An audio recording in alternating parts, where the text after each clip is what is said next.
Hi friends, இப்போ நம்ம சரடி காசை பார்க்க போகிற சரடி காசையில் வந்துட்டு அதாவது நம்ம Rohini aunty please aunty please aunty நான் சொல்கிறதே கேளுங்க ஆண்டின்னு பல ஆண்டி போட்டாலும் நீ எத்தனை ஆண்டி போட்டாலும் நீ இதுக்கப்புறம் என்னை தாண்டி இந்த வீட்டுக்குள்ளே வரணும் வாய்ப்பே இல்லடி அப்படின்னு சொல்லிட்டாங்க.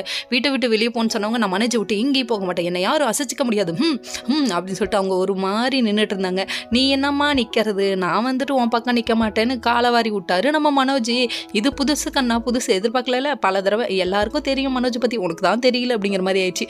அதுக்கப்புறம் பார்த்தா மனோஜ் பேசாமே இருக்கிறத பார்த்தோன்னே செம்ம காண்டாயிடுச்சு. உடனே மீனா இருந்துட்டு வேணாத்த அப்படின்னு சொல்கிறாங்க. உடனே பிடிக்காத மருமகளாச்சு, நீ இதில் தலையிட்டினா அவ்வளோதாண்டின்னு சொல்லிட்டு உள்ள நீ போட்டு கடைசியில் நீயே வெளியே போகணும்னு சொல்லிட்டாங்க. ரோஹிணியை கழுத்தை பிடிச்சி வெளியே தள்ளிட்டாங்க. தள்ளி விட்டு அந்த ஹேண்ட்பேக்கை தூக்கி போட்டதை பார்க்கணுமே. இதுக்கப்புறம் இந்த வீட்டு வாசப்படியை நீ மிதிச்ச அவ்வளோதான். இப்படிலாம் திட்டி விட்டு அனுப்பிட்டாங்க.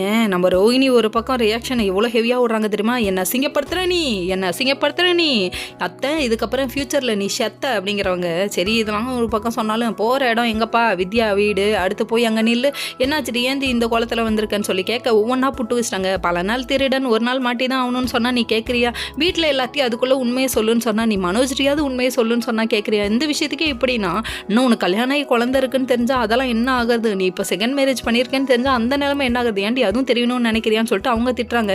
எங்கே போகிற மாதிரியாத்தா என் மேலே வந்து ஏறாத்தான் திட்டாதமா என்ன அப்படிங்கிற மாதிரி இருக்குது இவங்களோட ரியாக்ஷன்.